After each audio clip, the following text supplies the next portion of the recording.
Welcome back to Yehoshua's Daf Yomi Shiur, where the Daf continues until the complete revelation and appearance of Mashiach ben David.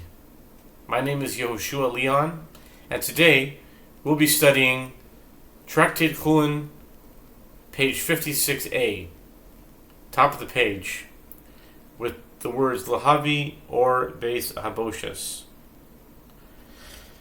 And we're coming in the middle of something, so Lahavi or Beis Haboshes Chutz Mkomo Pasul Bo Kares Chutz Lizbano Pigul Chayim Olu Kares. It's talking about the hide of the loins of the animal, female, that is. That if one performs the sacrificial rites with intent to burn one of them outside its designated area, the offering is unfit, but there is no liability for karet for one who partakes of the offering. Okay, so I think that thing with the loins of the female, whatever, was part of actually the previous daf, so I'll just go back to that. And by the way, I'm just going to say that whatever I read in the Talmud here, it doesn't reflect my own opinion. It's just I'm reading the Talmud.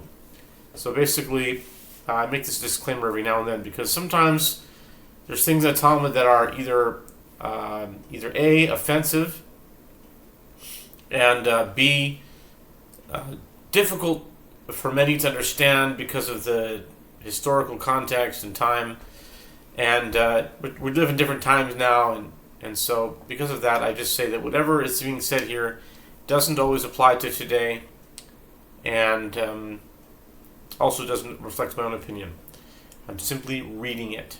Okay, so the thing with this whole thing was basically Eliezer ben Yehuda. This is on the bottom of 55b. But Eliezer ben Yehuda of Avlaim said in the name of Rabbi Yaakov, and says Rabbi Shimon ben Yehuda of Ikos in the name of Rabbi Shimon, whether the hide of the hooves or the hide of the head of a young calf or the hide beneath the tail or a different hide of different parts of the body. So they, for some reason, they said, the hide of the female part, or any hide of the sages listed with regard to ritual impurity under the heading, these are the entities whose hide is like their flesh of the halachic status. And then it says, including the hide of the... Yeah, I don't even want to read it. So you get the idea. I just say, the female area. I don't know why they had to specify that, to be honest. I don't know why they don't say, whatever, the rear end or something. I mean, why do they have to focus on... But, okay, they did, and that's what it says. And that's what it is. So I'm just reading it, and basically, it's done, okay? They're saying that if one performs the sacrificial rites with intent to burn one outside the designated area, the offering is unfit, but there is no liability for karet, means excision, spiritual excision, for one who partakes of the offering if he had intent to burn it beyond its designated time. This renders it pigul, and one is liable to receive karet for eating it. This bright indicates that only Rabbi Shimon holds that the hide of the hooves is treated like its flesh, and that the sages disagree, as Rabbi Yochanan stated. Okay, it's done, and now the new Mishnah. Ve'elu treifois bo'if, nikuvas haveshet, upsukas hagargeres, hiksachulda al rosham makom she'oisau, osa treipan nikava kurkevan, nikvoidakin naflu leu, nechmunu b'nei meo, ואם ירוקים פסולים, אם אדומים כשרים. רוסת רבי הקרייס ולא שריצצת בהמה אומה מפרקסס. אישה סמיס לאיס ושחת הכשרה. The Mishnah says, and all these are treifot in a bird, one with a perforated gullet or with a cut windpipe that was cut across its width, or if a weasel struck the bird on its head in a place that renders it a treifa, one must be concerned that the membrane of the brain was perforated, or if the gizzard was perforated, or if the small intestines were perforated, in a case where a bird fell into the fire. Ouch. I feel so bad for these animals. All these cases of animals getting hurt and eaten away. All these different kinds of ways. In a case where a bird fell into the fire and his innards were singed, if they turn green, they are unfit, and the bird is a treifa. But if they are red, the bird is kosher. If a person trampled the bird, or slammed it against the wall, or if an animal crushed it, and it is twitching, it is a treifa because its limbs were shattered. But if a bird lasted for a 24-hour period, then we'll slaughter it, it is kosher. Okay, it's the Mishnah, and now we do the Gemara. Rav Shmuel v'Levi damri machnis yadei lifnim voidik. Im mibats beitz boila treifa bimlag sheichot. The Mishnah states if a weasel struck the bird on its head in a place that renders it a treifa, one must be concerned that the membrane of the brain was perforated. Rav Shmuel and Levi say, how does one inspect the membrane? After slaughter, one inserts his hand into the mouth of the bird and pushes the nerve tissue with his finger and inspects it. If the nerve tissue emerges and rises out through the hole in the skull, the animal is a treifa because this proves that the membrane has been perforated, allowing the nerve tissue through. And if not, the animal is kosher. Hanich lemandama adshe minkiv karama tato ela lemandama inkiv ila aval gav delo inkiv tato nechoshir maila inka tata lo inkiv isa inkiv ila tato agav rukeche mifka paka. The Gemara asks, this works out well according to one who says on 45a that an animal is not a treifa unless the inner membrane is perforated as well. But according to one who says that the animal is rendered a treifa if the outer membrane was perforated, and if the inner membrane was not perforated, how can one rely on this inspection? Let us be concerned that perhaps the outer membrane was perforated but the inner membrane was not perforated, in which case the animal is a treifa. Even if the nerve tissue does not emerge through the hole, the Gemara responds, if it is the case that the outer membrane was perforated, the inner membrane will inevitably burst due to its fragility, allowing the nerve tissue to emerge. If it does not emerge, it is certain that the outer membrane is intact as well. Amar Zeiri, ein bedika lechulda, b'pnei shishineho dakos. Shinei hadakos my havi Amar Yehoshua mipnei shinei hadakos ve'akumos. Zeiri says there is no effective inspection for a bird bitten on the head by a weasel because the weasel's teeth are so thin that even if they perforate the membrane, the nerve tissue will not emerge through the perforations. Gemara asks, and if its teeth are thin, what of it? Certainly a small amount will emerge through the perforation. Rav Yehoshua said there is no inspection because its teeth are fine and crooked.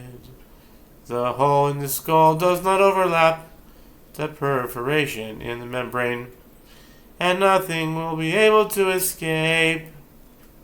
Kisalik lenardo shelach lehu dvarim she'amarti lifnechem toos hein biyodi Bram kach amru mishmei Rabbi Shimon ben Lakish bot ki nechulda biyad aval lo b'masmer Rabbi Yochanan amar af b'masmer. The Gemara recounts when Zeiri went up to Narada, he sent a message to the sages. The matters that I stated before you are an error on my part. In fact, they said this in the name of Rabbi Shimon ben Lakish: one inspects a bird bitten on the head by a weasel with one's hand, pressing against the nerve tissue to see if it emerges through the hole, but not with a nail.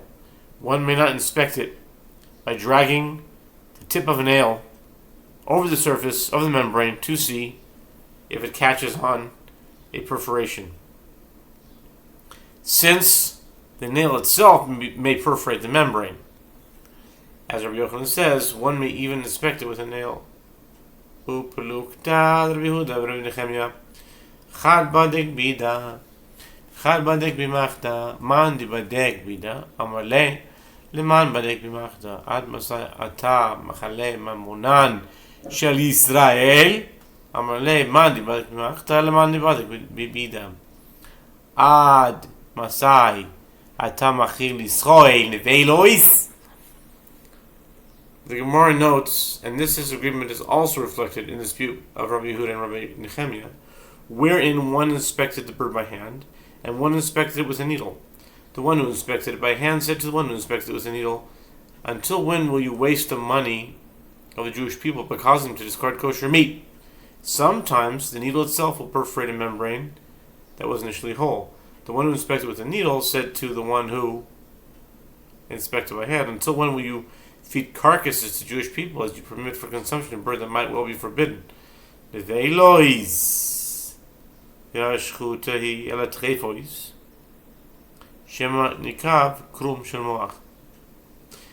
asks, carcasses? But this is a slaughtered animal. Even if it is forbidden, it is a treifa, not a carcass. Rather, he must have said, "Until when we feed treifa to the Jewish people?" Perhaps the membrane of the brain was perforated. Inspection by hand is not reliable, since the teeth of the weasel are thin and crooked, and the nerve tissue may not escape even if the membrane is perforated. Tistayim Rabbi Yehuda, who dibadik b'ida, Tanya Rabbi Shimon ben Elazar Omer, Mishum Rabbi Yehuda, polkin lechulda b'yad, אבל לא במזמר, נשבר העצם, אף על פי שלא ניקב קרום של מוח. Tistayim. Gemara notes, it may be concluded that this is Rabbi Yehuda, who inspected by hand that it is taught in the Brisa. Rabbi Shimon Elazar says in the Rabbi Yehuda that one may inspect a bird bitten on the head by a weasel with one's hand, but not with a nail.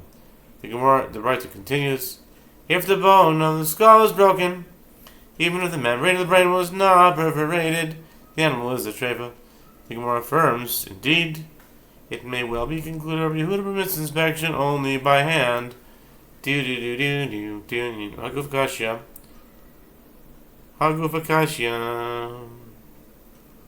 Amart boitzin lechudol b'yad, aval lo b'mazmer, alma yisle b'dikuta. V'hadar tani nishbar ha'etzim אף על פי שלא ניקב קרום של מוח. alma leslan b'dikuta. Seifa asyanov shel mayu.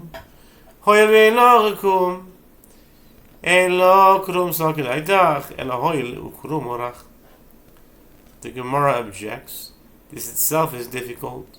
You said in the Braita, one may inspect a bird injured by a weasel with one's hand, but not with a nail.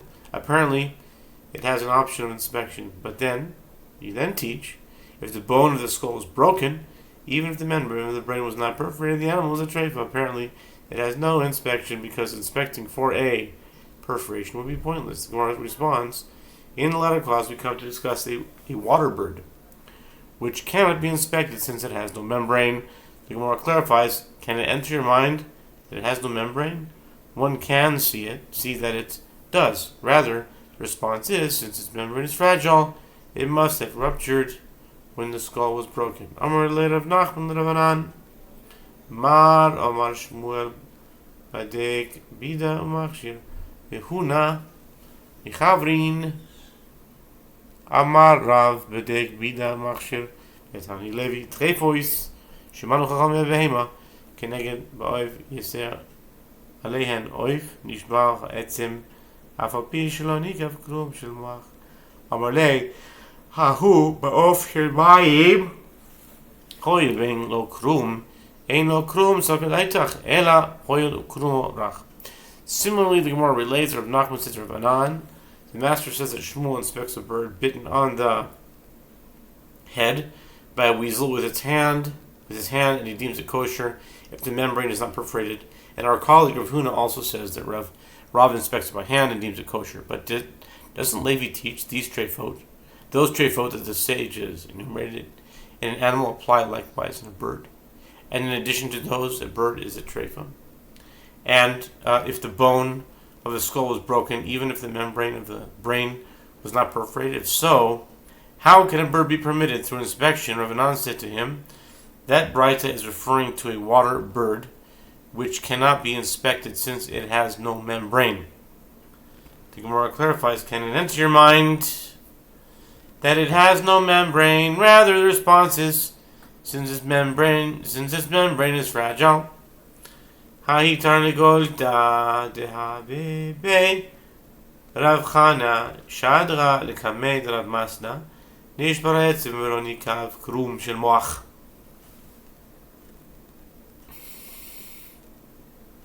Have biachshira amalei Tani Levi, treifoi shemanu chacham behem knegdam oif. Yeseren of nishbar etzem ava pishlo nikev krum shel moach. Amar le hasan bov shel mayim hoil ve'ein lo krum sokaleiter ela ema hoil krum orach. Similarly, the Gemara relates, there was a certain hen that was in the house of Rav Huna, whose skull was injured. He sent it before Rav Masna, who inspected it, and found that the bone of the skull was broken, but the membrane of the brain was not perforated, and he deemed it kosher. Rav Chana said to Rav Matana, but doesn't Levi teach those treifot that the sages enumerated in an animal hold likewise in a bird? In addition to those, a bird is a treifa if the bone of the skull was broken, even if the membrane of the brain was not perforated. Rav Masna said to him, the Braita is referring to a water bird which cannot be inspected since it has no membrane. The Gemara clarifies, can it enter your mind that it has no membrane? Rather say that his response was, since its membrane is fragile. Rav Shezi Badak B'Shimsha Rav Yemi Badak B'Maya Rav Acha Bar Yaakov Badek Begila Dechitita. 56b. Okay, the Gemara notes that Rav Shezvi would inspect the membrane of the brain by the light of the sun. Rav Yemi would inspect it by pouring water into the skull through the hole to see if it emerges mixed with the nerve tissue. Rav Acha Bar Yaakov would inspect it, now 56b, by dragging a wheat straw over the membrane to see if it would catch on a perforation. Okay, we'll stop here and continue with 56b next.